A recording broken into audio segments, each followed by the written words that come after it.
So far, we have spoken only of the implicit domain of functions.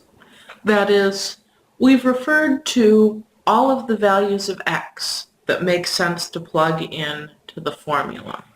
But sometimes there are values that make mathematical sense that don't make any physical sense.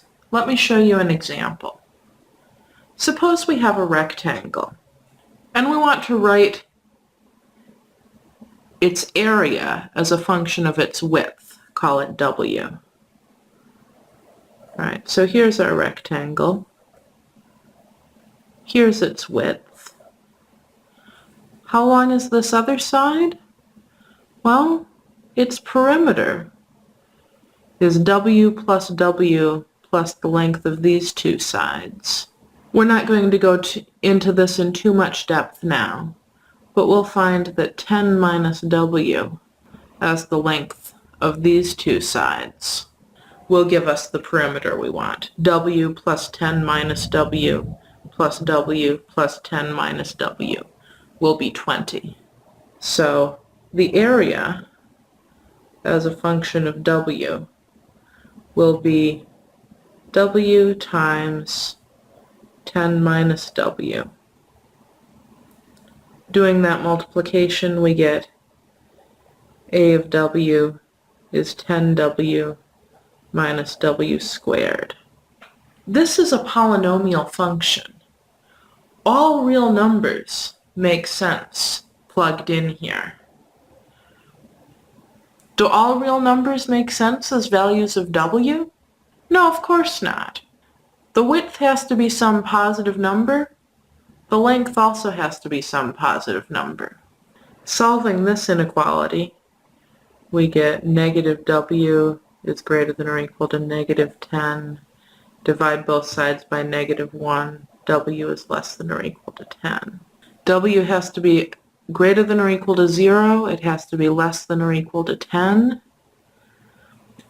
The domain that this function ought to have, it should be between 0 and 10.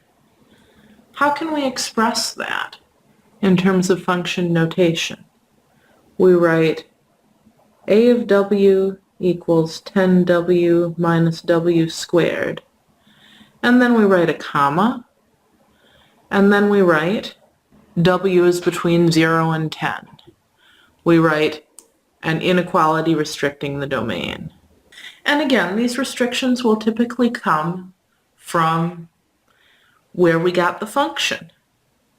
Sometimes they'll come from real-world constraints. Other times they'll come from some calculations that we did. Let me give you one of these to try, another application problem, but one with a less involved diagram than this. Suppose that a ball is thrown upward with some starting velocity. 5 seconds later, it lands on the ground and it doesn't bounce.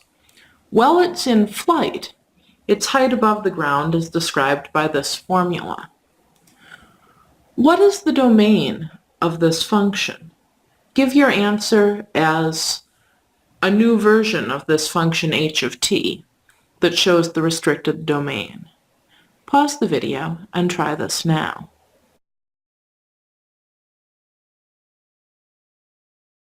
Well, the ball is thrown at some time 0, and it lands 5 seconds later. This formula only describes its height while it's in flight. So the domain is just t between 0 and 5.